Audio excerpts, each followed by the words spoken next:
अनुराधा गुप्ता की बातों ने माहौल को पहले से भी अधिक ठंडा कर दिया और वहां मौजूद कुछ लोगों की नजरें, जिनमें नई आई मीन शुई शुई भी थी, स्वतः ही अर्णव शर्मा की ओर मुड़ गईं, उनके जवाब का इंतजार करते हुए। अनुराधा की नजरें अर्णव की आंखों में टिकी थी। वह देखना चाहती थी कि उसने उसके शब्दों के बाद क्या जवाब दिया।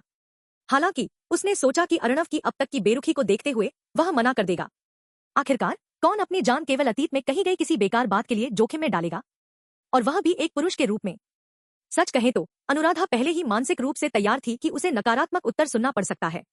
हालांकि अर्णव शर्मा ने आश्चर्यजनक रूप से शांतिपूर्वक सिर हिलाया और धीरे से कहा, ठीक है, अगर तुमने ऐसा कहा तो मैं उन लोगों को बचाने में मदद करूंगा। कम से कम मैं अपना सर्वश्रेष्ठ करने का वादा करता हूं। अर्णव शर्मा के पिता एक सख्त आदमी थे, जो भावनाएं शायद ही कभी व्यक्त करते और अर्णव की शिक्षा में ज्यादा शामिल नहीं होते थे, क्योंकि उन्हें पता था कि उनके विचार अब पुराने हो गए हैं। हालांकि एक बात हमेशा अर्णव को याद दिलाते थे, एक आदमी का वचन सोने से भी अधिक मूल्यवान होता है। अगर तुम अपने वादे भी निभा नहीं सकते तो तुम्हें आदमी कहा जाना योग्य नहीं है। अर्णव में कई कमियां हो सकती थी, लेकिन वह हमेशा अपना वचन निभाता और अपने माता पिता का सम्मान करता था, जिन्होंने उसे पालने और बेहतर जीवन देने के लिए सब कुछ बलिदान किया। गरीब, हाँ, लेकिन कभी कायर या झूठा नहीं। अनुराधा ने अर्णव के इस उत्तर की उम्मीद बिल्कुल नहीं की थी, आंशिक रूप से पुरुषों के प्रति उसकी तिरस्कार और नफरत की वजह से। इसलिए जब उसने सिर हिलाया और बिना हिचकिचाहट के ऐसा कहा तो वह चकित रह गई और कुछ क्षण के लिए कुछ कह नहीं पाई। उसने उसे ऐसे देखा जैसे किसी एलियन को देख रही हो और कुछ अविश्वास के साथ पूछा, तुमने क्या कहा? अर्णव ने उसके सवाल की अनदेखी की और खड़े होते हुए कहा, हमें पहले कुछ योजनाएं बनानी चाहिए। मेरी बाईं हाथ अभी लगभग टूटी हुई है, 3 दिन पहले फर्स्ट ऑर्डर ब्लेजिंग बीटल के खिलाफ लड़ाई की वजह से, और मुझे पूरी तरह से ठीक होने में समय लगेगा। इतना कहते हुए अर्णव ने अपना बायां हाथ अलग अलग कोनों में हिलाया और सभी ने जल्दी ही देखा कि वास्तव में वह हाथ, जिस पर अजीब दस्ताना था, जैसे जेली की तरह हिल रहा था। तो फिर इंतजार क्यों न करें जब तक आप पूरी तरह ठीक न हो जाएं? रोहित ने थोड़ी चिंता के साथ पूछा, अगर आप अपनी पूरी क्षमता के बिना लड़ेंगे तो मरने की संभावना अधिक है। आखिरकार वह ज़ॉम्बी उसी बीटल जितना या उससे भी अधिक शक्तिशाली हो सकता है। लेकिन अगर हम देर कर देंगे तो महिला हॉस्टल की वो लड़कियां भूख से मर सकती हैं। अजय पांडे ने समस्या की ओर इशारा किया। बस यही हालात है। अर्णव ने सभी की एक एक नजर देखी, कुछ लोगों की प्रतिक्रियाओं का अध्ययन किया और समझने की कोशिश की कि वे क्या सोच रहे थे। रोहित ने उसे कुछ आश्चर्य, ईर्ष्या, थोड़ी डर और थोड़ी चिंता के मिश्रण के साथ देखा। अजय पांडे ने जटिल नजरों से देखा। आखिरकार थोड़े समय पहले दोनों का शब्दों का विवाद लगभग शारीरिक टकराव में बदलने वाला था, और अब अर्णव को देखकर यह असंभव लग रहा था कि वह जीत पाए। प्रिया वर्मा, विवेक तिवारी और अन्य 2 छात्र जो पहले अर्णव के साथ जाने का निर्णय ले चुके थे, चिंता से उसे देख रहे थे। आखिरकार अर्णव फिलहाल वह एकमात्र स्रोत था जिससे वे शक्ति प्राप्त कर सकते थे। खासकर विवेक तिवारी, जो उसे बेहद आभारी महसूस कर रहे थे। जहां तक अनुराधा की बात है, वह अभी भी किसी चीज से स्तब्ध थी जिसे अर्णव समझ नहीं पा रहे थे। तो ध्यान से सुनो, क्योंकि मुझे तुम्हारी मदद की जरूरत होगी ताकि सफलता की संभावना बढ़ सके। नहीं तो हमारी ज्यादा से ज्यादा 50 से 60% ही संभावना है कि हम उस जगह से जिंदा निकलें। अर्णव ने प्रत्येक व्यक्ति की भूमिका और विकसित ज़ॉम्बी से निपटने की योजना समझाना शुरू किया। महिला हॉस्टल में 4थी मंजिल के एक कमरे में दरवाजे के सामने कई सामान रखकर उसे रोक दिया गया था। 4 लड़कियां एक बिस्तर पर सटी हुई थी, आंखों में डर और थकान साफ झलक रही थी। कक्ष में शांति का साम्राज्य था, जैसे कोई जीवित न हो। माहौल बेहद दबावपूर्ण था। चारों लड़कियां अच्छी तरह जानती थी कि ज़ॉम्बी उनके होने की आवाज से पहचान सकते हैं, इसलिए कोई भी ज्यादा जोर से बोलने की हिम्मत नहीं करता। एक छोटी कद वाली लड़की बेहद धीमी आवाज में फुसफुसाई, गाओ मिन, मुझे भूख लगी है, कुछ खाने को बचा है? गाओ मिन ने कड़वी मुस्कान के साथ कहा, लीना, वह आखिरी पैकेट सूखे बिस्कुट का नहीं खाया गया था आज सुबह? गाओ मिन, क्या तुम कह रही हो कि हम मरने वाले हैं? अचानक एक और लड़की, जिसका चेहरा बेहद प्यारा था और जैसे बच्चे जैसा मासूम था, फैन वू ने यह कहा। उसका दिल डर और चिंता से भर गया था क्योंकि भूख उसकी समझदारी को परख रही थी। गाओ मिन ने अपनी दोस्त की ओर देखा और उसे सांत्वना दी, चिंता मत करो फैन वू, मुझे यकीन है कि कोई जल्द ही हमें बचाने आएगा। लेकिन पूरा जगह ज़ॉम्बी से भरी है, और भले ही किसी ने कुछ दिन पहले उन्हें मारा हो और काफी ताकतवर लग रहा हो, आखिरकार उसे भी पीछे हटना पड़ा। लीना ने याद किया, जहां करण सिंह ने ज़ॉम्बियों को मारते हुए खुद को असंभव सा दिखाया था। उस समय जब चारों लड़कियां छुपकर खिड़की से झांक रही थी, उन्हें लगा कि वे सुरक्षित हैं। लेकिन वह आदमी जिसकी अजीब शक्तियां थी, उसे भी कुछ मंजिल ऊपर जाने के बाद पीछे हटना पड़ा। माहौल और भारी हो गया और इस बार गांव मिन भी सांत्वना देने के लिए शब्द नहीं निकाल सकी। सच कहे तो उसे भी अब इस जगह से जीवित निकलने की उम्मीद नहीं थी। दुनिया पहले ही अस्तव्यस्त हो चुकी थी और वे यहाँ बिना हिम्मत किए बंद थे। तो फिर कोई क्यों अपनी जान जोखिम में डालकर उन्हें बचाए?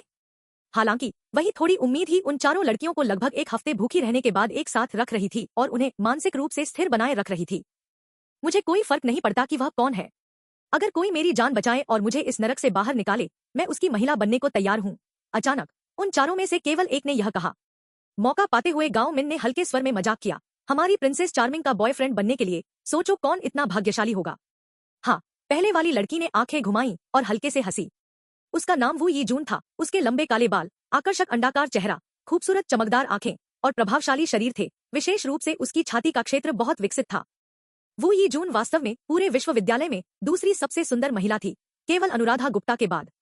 इसलिए अपोकैलिप्स से पहले रोजाना उसके पास पुरुषों की संख्या असंख्य थी और शायद उनमें से कई इस जोखिम को लेने को तैयार होते अगर उन्हें पता चलता कि उसने क्या कहा।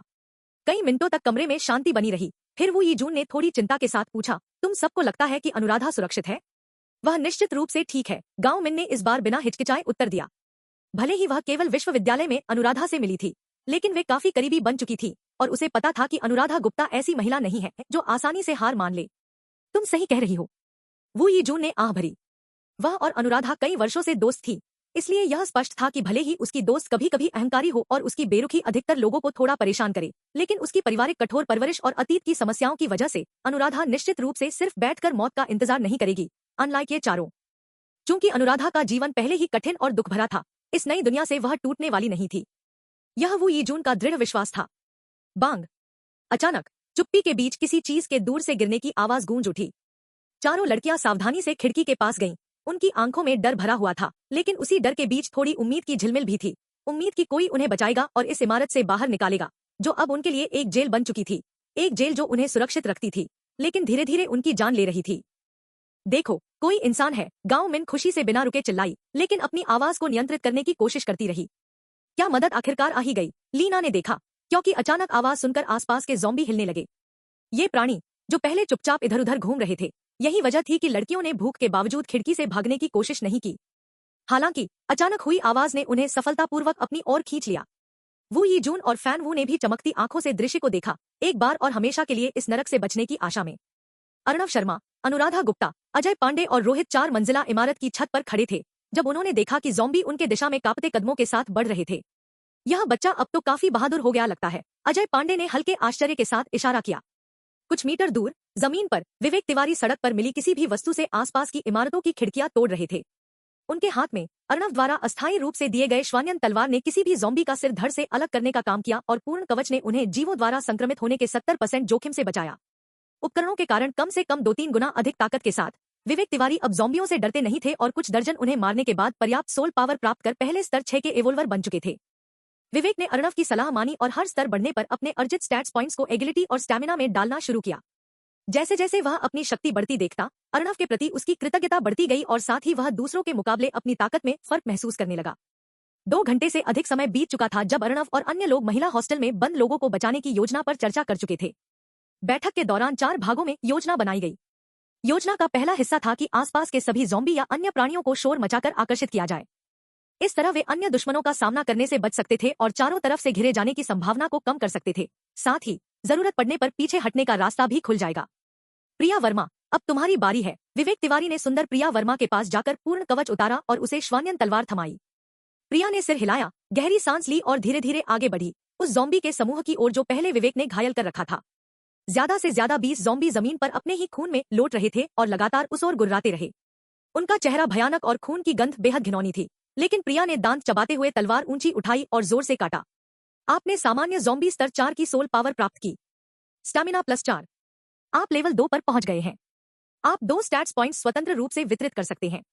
श्वान्यन तलवार की धार, जो एक रेयर ग्रेड ट्रेजर थी और लगभग किसी भी स्तर 40 के दुश्मन या मॉन्स्टर की रक्षा को चीर सकती थी, के कारण ज़ॉम्बी का सिर आसानी से कट गया जैसे गर्म चाकू मक्खन में कट रहा हो।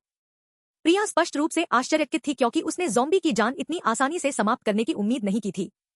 इसी वजह से उसने पिछली कट में बहुत शक्ति लगाई थी। अगर तलवार से मांस काटने का घिनौना एहसास उसके हाथों तक नहीं पहुंचा होता, तो शायद उसने जमीन का एक हिस्सा भी काट डाला होता। अभी भी डरते हुए लेकिन थोड़ी बहादुरी और जिज्ञासा के साथ उसने धीरे धीरे एक और ज़ॉम्बी की ओर कदम बढ़ाया और देखा कि वास्तव में कोई खतरा नहीं है। फिर से काटा। अचानक एक उत्परिवर्तित कुत्ता कोने में प्रकट हुआ और खून की आवाज और गंध से आकर्षित होकर प्रिया की ओर हमला किया। प्रिया का चेहरा सफेद पड़ गया और दिमाग मानो ठहर गया, क्योंकि उसने बस डर के साथ देखा कि उत्परिवर्तित कुत्ता उसकी ओर बढ़ रहा है। वर्तमान स्थिति निष्क्रिय ज़ॉम्बियों से बहुत अलग थी। सामान्य व्यक्ति की गति के साथ प्रिया उस कुत्ते से कभी नहीं बच सकती थी जो सामान्य व्यक्ति से 3-4 गुना तेज था। स्फूश, स्फूश, स्फूश। 3 उच्च स्वर वाली आवाजें दूर से आईं और डर के मारे प्रिया ने देखा कि कुत्ता बिना किसी गुर्राहट के जमीन पर गिर गया। एक तीर ने जीव के सिर को भेदा, दूसरा तीर उसकी गर्दन में और तीसरा पेट में। लाल खून धीरे धीरे बाहर बहने लगा और अब निर्जीव शरीर के चारों ओर एक छोटी झील बन गई। प्रिया ने ताबड़तोड़ मारे गए उत्परिवर्तित कुत्ते की ओर देखा और फिर सड़क के पार इमारत की ओर मुड़ी और जल्दी समझ गई कि वह वास्तव में अकेली नहीं थी। राहत की सांस ली और धन्यवाद की मुस्कान के साथ उसने बाकी ज़ॉम्बियों को मारना शुरू किया और लेवल अप किया। हर बार लेवल अप होने पर उसने 1 पॉइंट एगिलिटी और 1 पॉइंट स्टैमिना में डाला, जैसे विवेक ने शुरू में किया था। पर्याप्त एगिलिटी से हम हमलों से बच सकते थे और भाग सकते थे, जबकि स्टैमिना थकान सहने के लिए जरूरी थी। रोहित ने धीरे से आह भरी और अपने धनुष को नीचे रखा। इस समय रोहित का धनुष कोई खजाना नहीं था, यह बस सामान्य धनुष था जैसे उसके तीर। इसलिए उत्परिवर्तित कुत्ते की खाल में प्रवेश करने के लिए उसे तीरों की नोक में कुछ मना ऊर्जा डालनी पड़ी। हालांकि नई शक्ति को नियंत्रित करने में वह अभी कुशल नहीं था, इसलिए लंबे समय में यह काफी ऊर्जा खर्च करता। हमें योजना के तीसरे हिस्से से जल्द शुरुआत करनी चाहिए, अर्णव ने कहा और बिना उत्तर का इंतजार किए इमारत से कूद गया। योजना का दूसरा हिस्सा था कि मौके का फायदा उठाकर उन लोगों में लड़ने का साहस भरा जाए, और वर्तमान में इसे पूरा करने के लिए बहुत कम समय बचा था। इसलिए अब अंतिम 2 हिस्सों को लागू करने का समय था, जो असली लड़ाई की वास्तविक शुरुआत का प्रतीक थे। विवेक तिवारी, अर्णव शर्मा ने जोर से चिल्लाया, बिना इस बात की परवाह किए कि और जीव या ज़ॉम्बी आ सकते हैं। असल में यही तो उनकी योजना थी। विवेक तिवारी जल्दी उनके पास आया और भक्ति और कृतज्ञता से भरी नजरों से पूछा, भाई अर्णव, आपको कुछ चाहिए? अभी बस इतना ही काफी है। प्रिया वर्मा, सुमित गुप्ता और कंगलाना को आराम करने के लिए वापस भेजो, अर्णव ने गहरी आवाज में आदेश दिया। सुमित गुप्ता वह दूसरा लड़का था जिसने अर्णव का अनुसरण करने का फैसला किया था। उसका शरीर अच्छी स्थिति में था क्योंकि वह पहले विश्वविद्यालय की बैकअप बास्केटबॉल टीम का हिस्सा था। जहां तक कंगलाना की बात है, वह चश्मा पहनने वाली लड़की थी, जो उन चारों में से आखिरी थी जिन्होंने अर्णव के चुनौतीपूर्ण लेकिन खतरनाक प्रस्ताव को स्वीकार किया। पहले वह बहुत पढ़ाकू थी और आमतौर पर किसी चीज में अलग नहीं थी, लेकिन उसकी शांत दिखने वाली परत के नीचे एक बहादुर और जुझारू महिला छिपी थी। जब चारों वापस आए, कंगलाना ने श्वान्यन तलवार और पूर्ण कवच अर्णव को सौंपा। वह चारों में सबसे आखिरी थी जिसने ज़ॉम्बियों को मारा था। आप में से हर किसी का स्तर क्या है? अर्णव ने पूछा जब उसने देखा कि उन्होंने पहले ज़ॉम्बी का शिकार करने के बाद कौन कौन से स्किल्स प्राप्त किए। अपनी कमान में लोगों को और अधिक नियंत्रण में रखने के लिए उसने कहा था कि स्किल इस्तेमाल करने से पहले उन्हें उसे दिखाया जाए। यह विचार उसे विवेक तिवारी के मामले के बाद आया था। मेरा स्तर 5 है। मैंने अपने पॉइंट्स बराबरी से एगिलिटी और स्टैमिना में बांटे, प्रिया वर्मा ने उसे घूरते हुए घोषणा की। स्तर 5। मेरा चुनाव स्ट्रेंथ और एगिलिटी था, सुमित गुप्ता ने गंभीर आवाज में कहा और फिर चुप हो गया। मेरा स्तर भी 5 है, लेकिन कंगलाना कुछ कहना चाहती थी पर हिचकिचाई। अंत में उसने धीरे धीरे समझाया, मैंने अभी तक अपने स्टैट पॉइंट्स वितरित नहीं किए हैं, मेरे पास 10 फ्री हैं। ओह, अर्णव ने थोड़े आश्चर्य के साथ उसे देखा और धीरे धीरे पूछा, ऐसा क्यों है? अगर आप उस स्किल को देखें जो मुझे मिली है तो समझ जाएंगे। कंगलाना ने उस स्क्रॉल की ओर इशारा किया जो उसने अर्णव को दिया था। अर्णव ने कुछ नहीं कहा और चुपचाप सिर हिलाया, फिर स्किल स्क्रॉल्स का निरीक्षण करने लगे। एगिलिटी बूस्ट, अवर्गीकृत पैसिव स्किल, स्तर 3। इस स्किल को सीखने के बाद एगिलिटी स्थायी रूप से +20 अंक बढ़ जाती है। पावर बूस्ट, अवर्गीकृत स्किल, स्तर 3। इस स्किल को सक्रिय करने के लिए 3 मना पॉइंट्स की खपत आवश्यक है। सक्रिय होने पर यह 5 मिनट के लिए स्ट्रेंथ +35 बढ़ा देती है। प्रभाव खत्म होने के बाद स्किल की कूल डाउन अवधि 20 मिनट है। Lesser healing, first order skill, स्तर 1। इस स्किल को सक्रिय करने के लिए 10 मना पॉइंट्स की खपत आवश्यक है और उपयोगकर्ता के पास कम से कम 5 मैजिक पॉइंट्स होने चाहिए। यह मामूली चोटों को ठीक कर सकती है और बार बार उपयोग से हड्डियों के फ्रैक्चर की भरपाई तेज हो सकती है। मैजिक पावर हीलिंग को प्रभावित करती है।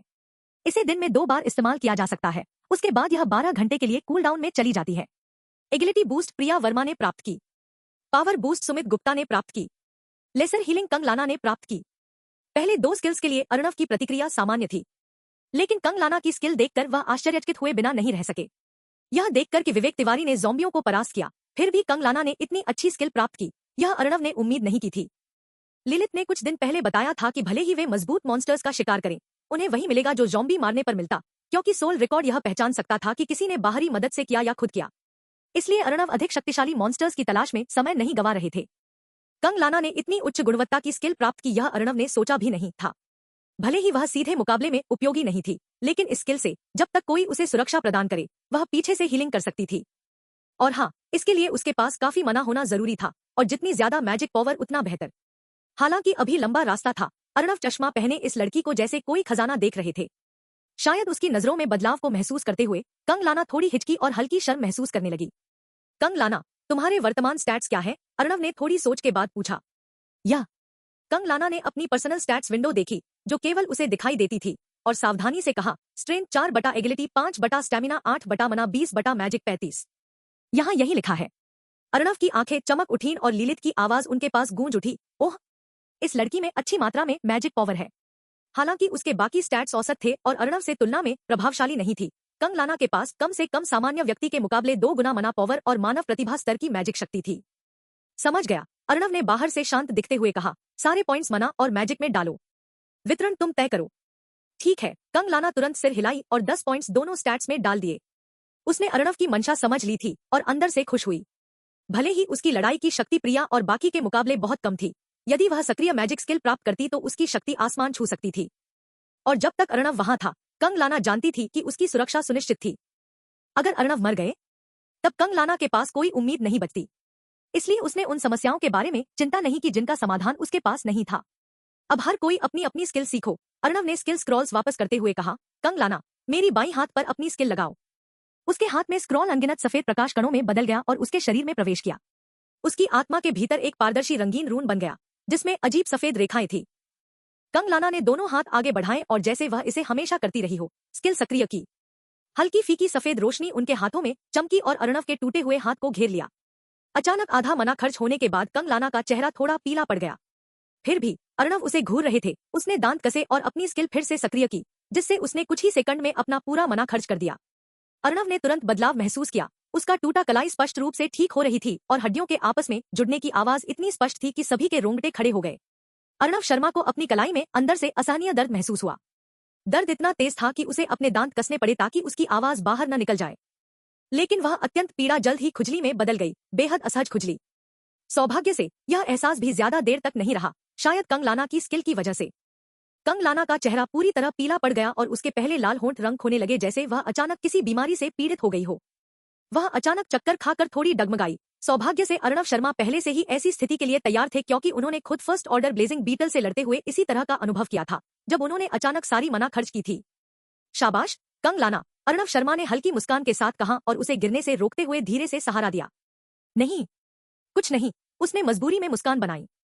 हालांकि वह थकी हुई थी और इतनी कम समय में सारी मना खर्च करने के कारण उसे हल्की मिचली भी आ रही थी, लेकिन वह बेहद संतुष्ट महसूस कर रही थी, क्योंकि अर्णव शर्मा जैसी आमतौर पर दूसरों के प्रति उदासीन और सहज व्यक्ति से प्रशंसा पाना उसके लिए बहुत मायने रखता था। उन्होंने प्रिया वर्मा की ओर देखा और गहरी आवाज में कहा, प्रिया वर्मा, कंगलाना को सहारा दो और उसे आराम करने में मदद करो। प्रिया वर्मा ने सिर हिलाया और जल्दी से आगे बढ़कर उसे सहारा दिया और दोनों अंदर भवन में लौट गए। स्वयं को मुक्त करने के बाद अर्णव शर्मा ने सामने खड़े विवेक तिवारी और सुमित गुप्ता की ओर देखा और उन्हें अगली कार्रवाई के लिए कुछ सरल आदेश और निर्देश देने लगे। इस बीच अजय पांडे, रोहित और अनुराधा गुप्ता तीसरे चरण की योजना को लागू करने की तैयारी कर रहे थे। हालांकि वे 100% निश्चित नहीं थे कि यह फर्स्ट ऑर्डर विकसित जीव है या नहीं, लेकिन इस नए दुनिया में जहां मौत सिर्फ आधे कदम दूर थी, सबसे कमजोर दुश्मन से लड़ने के लिए भी पूरी तैयारी करना ही समझदारी थी। इतना काफी होना चाहिए। अनुराधा गुप्ता ने दोनों हाथ वापस खींचे और धीरे से सांस ली। उसका छाती उठती गिरती रही और चेहरे पर एक छोटी पसीने की बूंद धीरे धीरे बह रही थी। पहले परिपूर्ण सफेद दिखने वाला चेहरा अब बीमार सी फीकी सफेदी लिए हुए था। उसके सामने आधा मीटर लंबा बर्फ का भाला रखा था। भाले की लंबाई के साथ 5 सेंटीमीटर लंबे बर्फ के स्पाइक्स थे जो बाहर की ओर नुकीले थे। यह एक अत्यंत भेदनशील हथियार था जो लक्ष्य के शरीर में आसानी से प्रवेश कर सकता था और विपरीत दिशा में लगे स्पाइक्स की वजह से जिसे भाले ने भेदा, वह आसानी से मुक्त नहीं हो सकता था। तुम ठीक हो? रोहित ने उसका पीठ थपथपाते हुए पूछा। तुम्हें चिंता करने की जरूरत नहीं है, मैं ठीक हूँ। अनुराधा गुप्ता ने हल्का सिर हिलाया और भाले को बेहतर तरीके से देखने के लिए एक कदम आगे बढ़ा। भाले का आकार बेहद पतला था और नाजुक दिख रहा था, लेकिन अनुराधा को अपने निर्माण पर भरोसा था। आखिरकार उसने अपनी 90% मना शक्ति इस छोटे भाले में लगा दी थी, इसलिए वह इतनी मानसिक थकान में थी। अनुराधा ने केवल अपना सारा मना इस आधा मीटर के भाले में नहीं लगाया था, बल्कि हर एक जादुई शक्ति को इसमें समाहित किया और अपने मस्तिष्क की प्रत्येक कोशिका को अपने निर्माण पर केंद्रित किया। यह कहना कि यह बर्फ का भाला अब तक का सबसे मजबूत और स्थायी हथियार है, कोई अतिशयोक्ति नहीं थी। अपनी थ्योरी की परीक्षा लेने और वस्तु की ताकत देखने के लिए उसने अजय पांडे से कहा कि वह हथौड़े से पूरे जोर से भाले पर वार करे। अगर यह टूट गया तो बाद में मुझे मत दोष दो, अजय पांडे ने सिर खुजाते हुए कहा। अगर यह इतना भी सहन नहीं कर सकता तो हमारी पहले बनाई योजना कभी काम नहीं करेगी, अनुराधा गुप्ता ने ठंडे स्वर में कहा। अजय पांडे ने कंधे उचका दिए और हथौड़े को ऊंचा उठाया। जोरदार गर्जना के साथ उसने पूरी ताकत से वार किया। धमाक! भारी धक्का लगते ही जमीन हिल गई और कई दरारें 1 मीटर लंबी फैल गईं। लेकिन रोहित की हैरानी और अजय पांडे की अविश्वसनीयता के बावजूद भाले ने पूरी ताकत के वार को सहा और ठंडी सनसनाहट अभी भी छोड़ी, मानो सब कुछ जड़ से जम गया हो। शानदार! रोहित ने ईमानदारी से प्रशंसा की। पहले का वार एक पूरी दीवार गिरा सकता था, लेकिन अनुराधा गुप्ता ने जो बर्फ का भाला बनाया था, उसने इसे जैसे कुछ भी नहीं था वैसा सहा। अनुराधा ने भी सिर हिलाया और उसकी आंखों में संतोष की झलक चमकी। लगता है तुम लोग यहाँ हो चुके हो। अर्णव शर्मा लौट आए, सीधे ऊपर की मंजिल पर कूदते हुए और खिड़की से प्रवेश किया। पहले यह असंभव था, लेकिन अब उनके वर्तमान स्तर के साथ यह कोई बड़ी बात नहीं थी। यहाँ सब हो गया। रोहित ने उत्सुकता से उसकी ओर देखते हुए जवाब दिया, तुम्हारी तरफ के काम खत्म? खत्म, अर्णव ने जवाब दिया और एक कोने में बैठकर अपने बाएं हाथ को देखा। पहले अर्णव ने अनुमान लगाया था कि टूटे हुए कलाई को पूरी तरह से ठीक होने में कम से कम 1 और सप्ताह लगेंगे, लेकिन वह खुश हुए कि अब केवल लगभग 5 दिन में पूरी तरह से ठीक हो जाएगा। कारण था स्वाभाविक रूप से कंगलाना की लेसर हीलिंग स्किल। बेशक सिर्फ कंगलाना की स्किल ही अर्णव की इतनी तेज रिकवरी का कारण नहीं थी। दूसरा महत्वपूर्ण कारण उनका असाधारण उच्च स्वास्थ्य स्तर था, जिसने सामान्य व्यक्ति की तुलना में उपचार प्रक्रिया लगभग 10 गुना तेज कर दी थी। 90 हेल्थ पॉइंट्स और कंगलाना की स्किल, साथ ही उनकी उच्च मैजिक शक्ति ने रिकवरी की गति को अविश्वसनीय बना दिया। अर्णव ने अनुमान लगाया कि 3 दिनों में दिन में 2 बार उपचार से उनकी टूटी हड्डियां फिर से जुड़ जाएंगी। एक हल्की मुस्कान उनके चेहरे पर आई जब उन्होंने सोचा कि पहले और वर्तमान अर्णव के बीच शक्ति का अंतर कितना बड़ा था। वह भविष्य देखने के लिए बेताब थे। बेशक पहले उन्हें अगली लड़ाई में जीवित रहना था, जिसमें एक खरोंच का मतलब मौत हो सकता था। तभी ही संभव था कि भविष्य के बारे में सोचा जा सके। अगर वह इतनी भी मुश्किल में जीवित नहीं रहे तो जल्द या बाद में वह जरूर गिर जाएंगे। जैसे ही अर्णव अपनी शारीरिक स्थिति देख रहे थे, अनुराधा गुप्ता एक अन्य कोने में बैठी अपनी खपतमना को पुनः प्राप्त करने लगी। आखिरकार वह आगामी लड़ाई में एक महत्वपूर्ण योद्धा थी। साथ ही कभी कभी वह उसकी ओर जटिल भावनाओं से देखती, घृणा भी थी, पर आभार भी, स्वीकृति भी थी, पर अस्वीकृति भी। जटिल और विरोधी भाव लगातार मिश्रित रहते।